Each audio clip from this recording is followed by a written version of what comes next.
Hi, I'm Jordan Klepper. You're not gonna say my name? I was leaving it. That was a space for you to say your name. I'm Roy Wood Jr. We're gonna break down some of our classic field pieces that Jordan and I have done together. In a segment we call... We're gonna look at some of our old field pieces in a segment we call Constructive criticism. Constructive-ish criticism. Are we settled on that name? Feels like it. So this is your first piece, right? Yeah. This piece was about anti-bias training that was happening in Madison, Wisconsin in the wake of them shooting an unarmed black person. So we decided to sit down with some cops to see why they're Racist. under attack. We added a bit of choreography to the top. Can we rewind to the top? The choreography of the intro, something not often done in Daily Show pieces. But I think the confidence of somebody who's been on the show before, doesn't have any other opportunities, and is still on the show, someone like myself. Look how I merge in and help you, because you were just doing okay. And then I came in and just took it next level. Right there. See that? That's earnest. That's earnest confusion you have on your face right now. That's true, because that was the first take, and I did not know what you were going to do. So we sat down with former NYPD detective and Fox News contributor Bo Dietl to get the definitive answer. This is a tough question to ask, Bo. Are police racist? No. It's good enough for me. I'm satisfied. We're good here. This guy was a work of art, Bo Dietl. It was like, we need to talk to somebody who would support the police and show no empathy. It's like, well, why don't we call up an old school New York police officer? Ooh, let's go get a black guy and beat him to death. That's not what's going on there. I think I did pretty good, man. I sat down with a white dude who said some semi-racist stuff, and I held my own. Yeah. I mean, Bo Dietl, ex-cop, feels relevant still. I wasn't talking about Bo Dietl. Okay. Oh. Here's the guy that really made the piece. Perhaps the best voiceover joke written in The Daily Show. Not surprisingly, there's a program that Nerdy Suge Knight developed which trains police officers to de-link bias from their decision-making. Nerdy Suge Knight.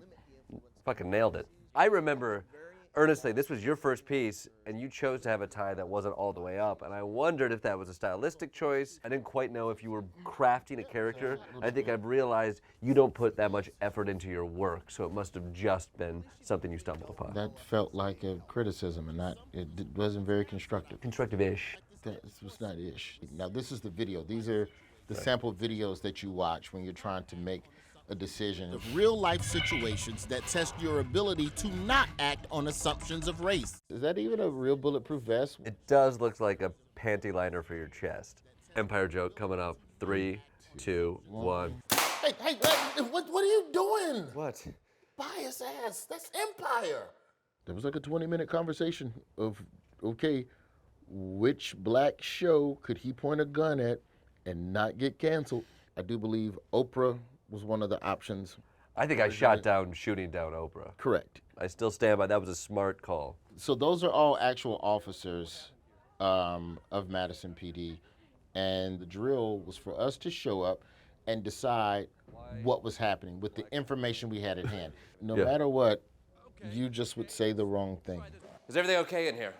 Excuse me, get away from the woman. Get away from the woman. Get down on the ground. Get down on the ground. Get down on the ground. I'll give you credit. This was your first piece, but you knew how to cut it down with a look. You had a good TV look. You know, I don't even think the faces I'm giving you in this piece are even acting at this point. I'm sorry about him, Officer Prado. Look at that hairline. Oh my God, how amazing. I'm like 40 years younger. That boy handsome. Those are the eyes of someone who's never been to a Trump rally. The double chin is barely there. It doesn't have to be hidden by a beard. How do these pieces compare?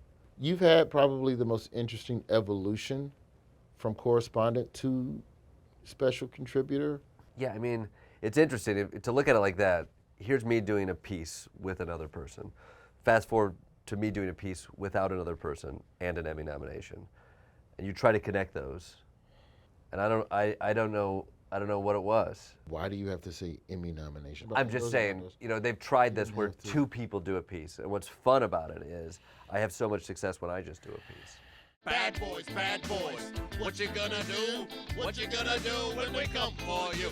This shot I was very nervous about. You in the back of a police car? This whole piece is about black people getting fucked with. The image of a black man behind bars. And I was like, please, Father God, don't let me have let down all of black people and Gayle King. Do you think I let down white people doing this piece? Nah, you probably gained some. That's probably why you're so safe at them Trump rallies. It's all this shit. Find your audience, man. Play to it. Well, you know what, man? It's been fun constructively criticizing you. And I got you a gift. It's been a great 7 years of working with you. And I just wanted you to have that Look at this. as a token of remembrance.